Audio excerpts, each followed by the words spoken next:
Hello students, I am Nisha Mehdiratta. In today's video, I will be discussing Maxwell's equations.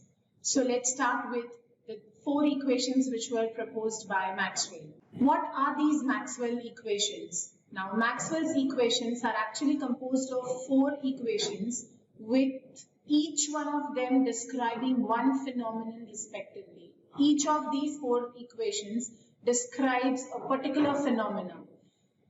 He actually did not propose the equations, he just modified the following four equations. Which are these four equations? These four equations are the Faraday's law, Ampere's law, Gauss's law for static electric field and the Gauss's law for static magnetic field. So these were the four laws or the four equations which were modified by Maxwell. Now let us see what are the applications of Maxwell's equations.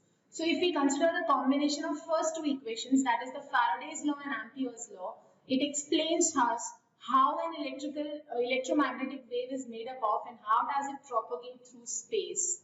So basically the relation between electricity and magnetism, and if we consider a basic electromagnetic wave, we would say a light wave. These equations, they form the foundation of the classical electrodynamics, electric circuits, classical optics, along with Lorentz-Force law. These fields, they highlight the modern communication and electrical technologies. So Maxwell's equations have a wide varieties of applications. So let's start with the first equation proposed by or modified by Maxwell's, that is based on the Faraday's law. What do you mean by Faraday's law? The EMF is induced in a loop when the magnetic flux is changing in the vicinity of it. So suppose we have a loop. So when magnetic flux is changing nearby or when the magnetic flux is changing in that loop, we have an EMF induced, and hence we say that for a static field which is not time variant, so for a static field, I say that the flux does not change with respect to time, because we are not discussing time varying fields, we are discussing static fields which do not change according to time. So for such a field, the flux is not changing with respect to time, and so we say that the EMF which is induced in the loop according to Faraday's law is zero. So there is an EMF induced due to change in magnetic flux, but that is zero if we consider a static field, and it is given as EMF is equals to integral E dot dl. E is a vector quantity, that is electric field has a direction. But for a static field, we know that Faraday's law is mathematically expressed as the term EMF here would be zero, and we say that integration E dl is equals to zero. This is known as the integral form of Maxwell's equation, which is derived from Faraday's law. Now, we say that the work done in a closed path is zero. Why? Because the EMF is induced in a static field, the EMF is zero. So we have integral E dl is equals to surface integral of, we have curl of E into ds. Now what is curl? Curl is a quantity which denotes how much a particular quantity swirls or twists according to the change in the other quantity. I will just give you an example. Suppose I have an iron rod. In this iron rod, if I am exposing it to an alternating magnetic field, I would say an EMF would be set up, and I would say the rod starts circulating or it starts swirling. The swirling action is what is known as a curl. So the work done is given by this equation, and I know that. Now I know that for a static field, in line integral, the integral of E dl is equals to 0. So I get surface integral into bracket curl of E into ds is equals to 0. But ds, that is a surface which we have taken, cannot be 0, and hence we get curl of E is equals to 0. So this equation obtained from the Faraday's law, it is known as the point form of Maxwell's equation. So it's just a modification of the Faraday's law done by Maxwell. Now let's see the second law of Maxwell, or the second equation of Maxwell, which is based on Ampere's law. Now this Ampere's law states that the line integral of H, that is applied magnetic field, around a circular closed path, around a single closed path, it is equal to the current which is enclosed by that path. What does this statement mean? Now, suppose I say the line integral of H around a single closed path, I would say this is given by line integral of H into dl. We have just taken the line integral, so this is denoted by the equation integral of H into dl. Now I say that because this line integral, it is equal to the current, so we would just try to recall the equation of current. So current I can be expressed in terms of J. What is J? It is the current density. So it is expressed as surface integral of J into ds. This is known as I. And according to Ampere's law, line integral of H, that is the equation written in orange colored box, should be equal to the current enclosed by the closed path. And hence we have integral H dl is equals to surface integral of J into ds. This is what is known as the integral form of Maxwell's equation that is derived from Ampere's law. Now we have, I just want to relate H and J, because we know that the line integral of H is somewhere related to the current in the closed path. So there has to be a relation of H and J. So we need to convert this line integral into surface integral using Stokes' theorem, and hence we have integral H into dl is equals to surface integral into bracket curl of H into ds. So the second part of RHS of this equation represents the surface integral.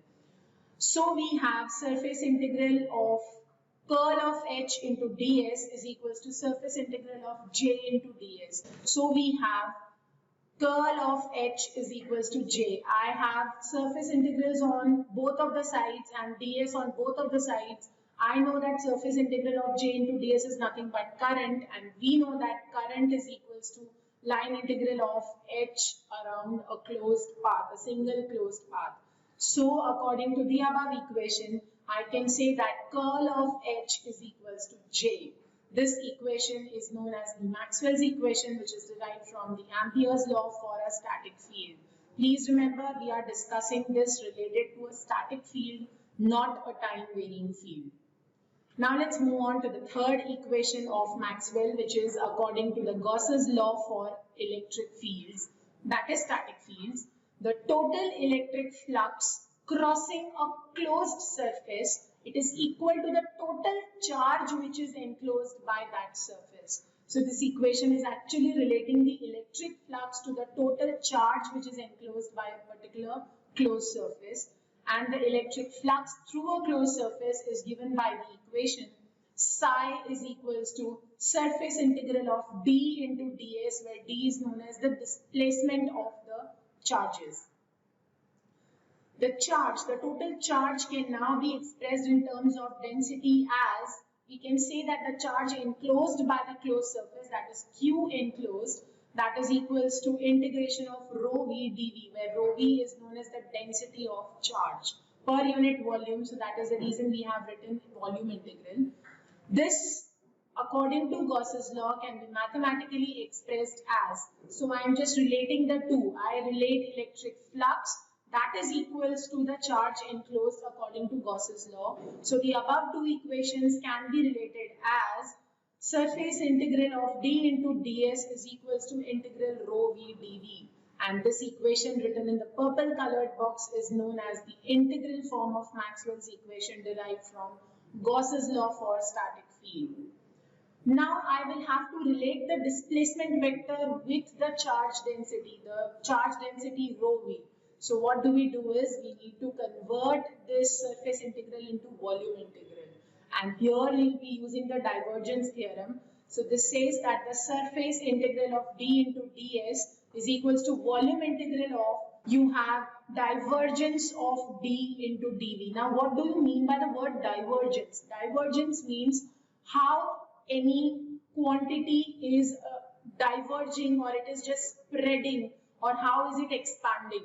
So whenever we are relating, whenever we are wanting displacement, that means according to the charge density there would be a displacement or dispersing of the charges. leads to displacement. So I have surface integral of d into ds is equals to volume integral into bracket I have divergence of d into dv.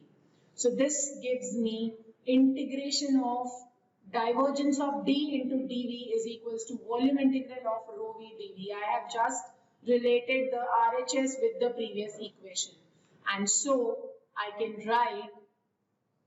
Now here just see I have integration on both the sides with respect to dv. That means I have converted the surface integral into line integral. Surface integral is above. So surface integral d into ds has been converted into volume integral with the help of divergence of d into dv. So now I can relate the divergence of d with rho v, that is the charge density. Now what is d here? I repeat again, it is a displacement vector. So this equation is known as the point form of Maxwell's equation, which is derived from the Gauss's law of electric field for a static field. So basically there is a conversion done of surface integral into volume integral using divergence equation. Clear? So first we found out what is the total equation of charge enclosed, and then what did we do? By using the divergence theorem, we have obtained the equation of curl of D is equals to rho V.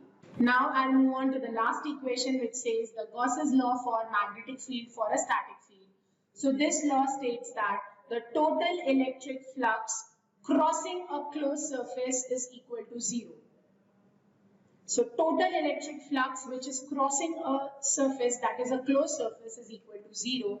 As the magnetic flux lines are always closed in nature, the number of incoming lines and outgoing lines are always the same. That means whatever lines come inside a closed surface, the same will pass from the closed surface. This is the nature of magnetic flux lines. So we say that the total flux is 0. That means I have integral of B into ds is equals to 0, because suppose I consider a surface, number of lines entering is equals to number of lines crossing the surface, giving me the equation integration of B ds is equals to 0. This is what is known as the integral form of Maxwell's equation, which is derived from Gauss's law for magnetic field for a static field. Now using this divergence theorem, what do? Is we convert the surface integral into volume integral, because we are just dealing with the dispersing. So here we are using the divergence theorem because the flux lines are just passing from the surface, so they are expanding around a certain point, and hence we use the concept of divergence. So I get this equation that surface integral B dot ds is equals to volume integral of divergence of B into dV, and I know that this should be equal to 0, and hence I get the equation. Now integration of divergence of B dV is equals to 0, or I can say the curl of B is equals to 0. This equation is known as the point form of Maxwell's equation, which is derived from the Gauss's law for magnetic field for a static field. Now I'll move on to the last equation, which is known as the current continuity equation. Now this equation says that the total current crossing the closed surface is equals to 0. That means input current is always equal to the output current. As the magnetic field lines are always closed in nature, we say that incoming lines are always equal to the outgoing lines, resulting in total flux to be 0. So we have integral of B into ds is equals to 0. Now the current through a closed surface can be expressed in terms of J as the total current I total is equals to the integral of J into ds. What is the amount of current density in a particular surface? That gives us the total current passing through the surface. And I say if the incoming current is positive and I would consider the outgoing current to be negative, that means the total current crossing the closed surface is equal to 0. Or I say the integral of J into ds is 0. Now what is integral of J into ds? It is nothing but I. So this is what is known as the Maxwell's equation, the integral form of Maxwell's equation for a continuity equation of static field.